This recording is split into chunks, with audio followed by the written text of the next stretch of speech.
আসসালামু আলাইকুম। আপনারা সকলে কেমন আছেন? আশা করি সবাই ভালো আছেন। আলহামদুলিল্লাহ আমিও ভালো আছি। তো আজ আপনাদের সামনে আবারও হাজির হয়ে গেলাম নতুন একটি রেসিপি নিয়ে। তো বন্ধুগণ দেখেন, হঠাৎ করে বাবার বাড়ি গেছি, বাবার বাড়ি থেকে কিছু জিনিস নিয়ে আসলাম।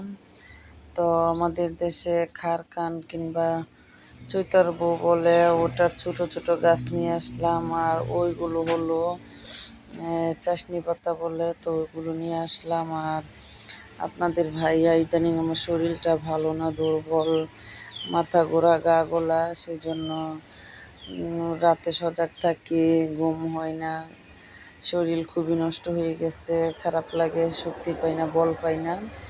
তাই ডিম আর দুধ নিয়ে আসছে।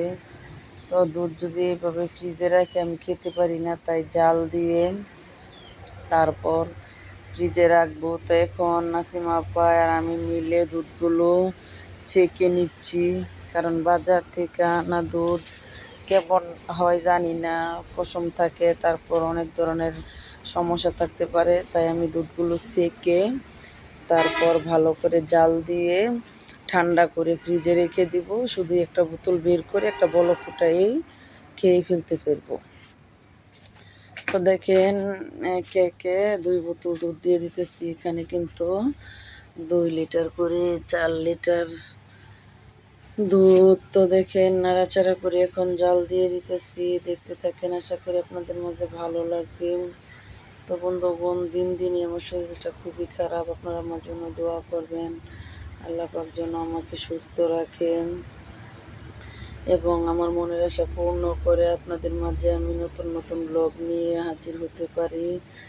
তো দেখেন, দুধ কিন্তু প্রায় বলক উঠা উঠা একটা ভাব। তো মেয়েদের রান্নার মধ্যে সবচেয়ে রিক্সের কাজ কিন্তু দুধ জাল দেওয়া। দুধ উতলালে রাখার কোনো ব্যবস্থা নেই, রাখা যায় না, খুব কষ্ট হয়। তো দেখেন, দুধ জাল দেওয়া শেষ। এখন এটা আমি ব্যবস্থা করে রাখবো। আর সেটা থেকে আমি সুন্দর করে দেখেন সরটা আলাদা করতেছি, কারণ সর আমার মেয়ের পছন্দ, তাই সরটা আলাদা করলাম। এখন সুন্দর করে আপনাদের ভাইয়ার জন্য 1 গ্লাস দুধ রেডি করলাম, গরম গরম খেয়ে নিবে হাফ হাফ কেজি দুধ। তো দেখেন, গ্লাসের মধ্যে পরিমাণ মতো চিনি দিয়ে ভালো করে দিলাম। এখন আপনাদের ভাইয়া খেয়ে নিচ্ছে। মাশাআল্লাহ, আপনাদের ভাইয়া বলতেছে দুধটা খুবই স্বাদ, ভালো, গাঢ়। তবে সত্যি দুধটা ভালো, মানে ভালো সেন্ট আসছে, দুধটা একদম ঘনত্ব, নিচে দিয়ে দুধটা একেবারে পুরা পুরা হয়ে গেছে। তো ভালো জিনিসের তো ভালো গুণ বলতেই হয়, কারণ এটা তো আমার ঘরের না, কিনে নিয়ে আসছে, ভালো হলে ওদের প্রশংসা হবে। তো ইনশাল্লাহ এখন আমিও 1 গ্লাস দুধ খেয়ে নিচ্ছি, 1 গ্লাস মেয়েকে দিয়ে দিচ্ছি। তো 3 জনে 3 গ্লাস খাওয়ার পরে এখন সুন্দর করে বাকিগুলো হাফ লিটার বোতলে ভরে রেখে দিব, কারণ আর তো লোক নাই। আপনাদের ভাইয়া বাসি দুধ খেতে চাই না, আজকে খাইছে আর খাবে না। তো আমরা 2 মা মেয়ে 1 পা করে খেয়ে ফেলবো।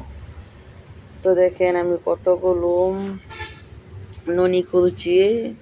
তো এটাকে আমরা মলা বলি বা দুধের সর বলি। দেখেন, খুব স্বাদ, সুস্বাদু, খুবই ভালো লাগতেছে। তা আমি অল্প একটু চেক করলাম। এখন আপনাদের ভাইয়া একটু খাবে আর বাকিটা ইনশাল্লাহ আমার মেয়ে খাবে। আমার মেয়ের এই জিনিসটা খুবই প্রিয়, পছন্দ। তো দেখেন, খাওয়া দাওয়া শেষ, এখন ফ্রিজে সংরক্ষণ করার পালা। বছর ভরে সংরক্ষণ করতে পারবেন এই সিস্টেমে, কোনো গন্ধ হবে না, দুধ বসবে না, জমাট বাঁধবে না, নষ্ট হবে না। তো সেটাই আপনাদের মাঝে শেয়ার করলাম। তো সবাই ভালো থাকবেন, সুস্থ থাকবেন। আজ এই পর্যন্ত, আল্লাহ।